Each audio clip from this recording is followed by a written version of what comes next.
Chapter 15. The Crickets. The crickets sang in the grasses. They sang the song of summer's ending, a sad, monotonous song.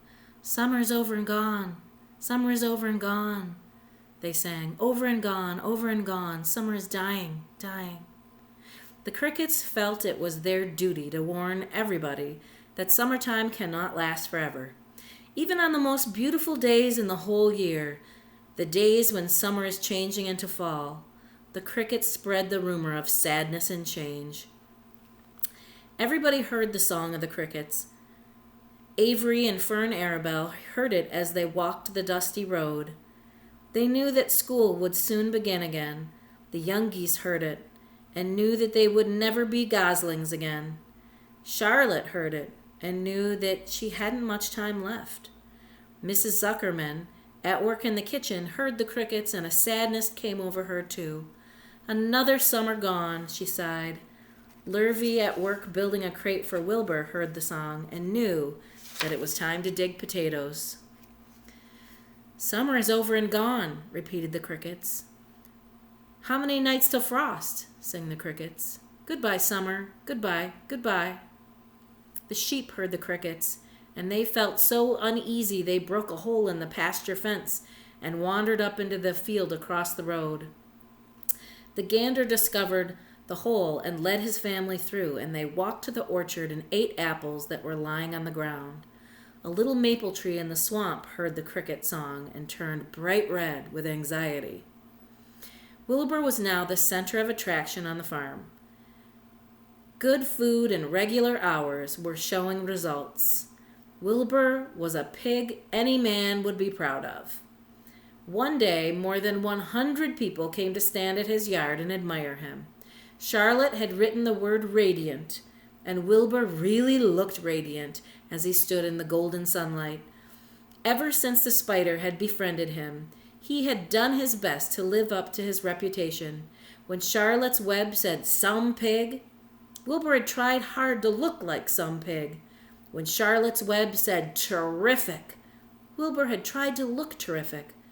And now that the web said radiant, he did everything possible to make himself glow.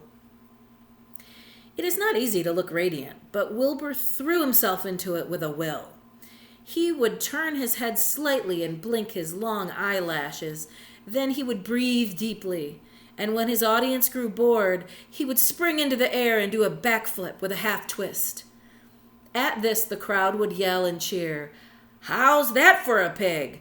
Mr. Zuckerman would ask, well pleased with himself. "That pig is radiant." Some of Wilbur's friends in the barn worried for fear all this attention would go to his head and make him stuck up. But it never did. Wilbur was modest. Fame did not spoil him. He still worried about the future, as he could hardly believe that a mere spider would be able to save his life.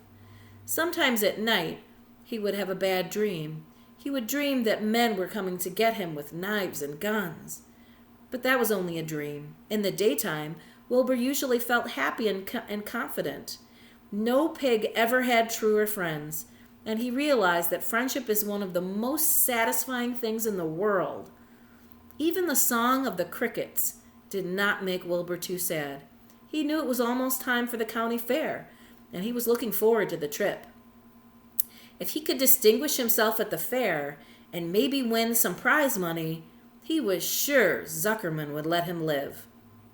Charlotte had worries of her own, but she kept quiet about them.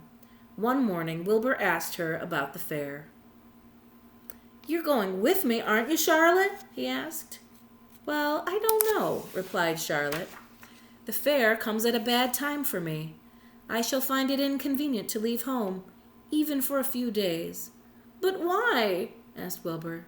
"Oh, I just don't feel like leaving my web. Too much going on around here." "Please come with me," begged Wilbur. "I need you, Charlotte. I can't stand going to the fair without you. You've just gotta come." "No," said Charlotte. "I believe I'd better stay home and see if I can't get some work done." "What kind of work?" asked Wilbur. "Egg laying." It's time I made an egg sack and filled it with eggs. I didn't know you could lay eggs, said Wilbur in amazement. Oh, sure, said the spider. I'm versatile. Does versatile mean full of eggs? Asked Wilbur. Certainly not, said Charlotte. Versatile means I can turn with ease from doing one thing to another. It means I don't have to limit my activities to spinning and trapping and stunts like that. Why don't you come with me to the fairgrounds and lay your eggs there? Pleaded Wilbur. It would be wonderful fun. Charlotte gave her web a twitch and moodily watched it sway. I'm afraid not, she said. You don't know the first thing about egg-laying, Wilbur. I can't arrange my family duties to suit the management of the county fair. When I get ready to lay eggs, I have to lay eggs, fair or no fair. However, I don't want you to worry about it. You may lose weight. We'll leave it this way. I'll come to the fair if I possibly can. Oh, good, said Wilbur. I knew you wouldn't forsake me just when I needed you the most. All that day, Wilbur stayed inside, taking life easy in the straw. Charlotte rested and ate a grasshopper. She knew she couldn't help Wilbur much longer. In a few days, she would have to drop everything and build the beautiful little sack that would hold her eggs.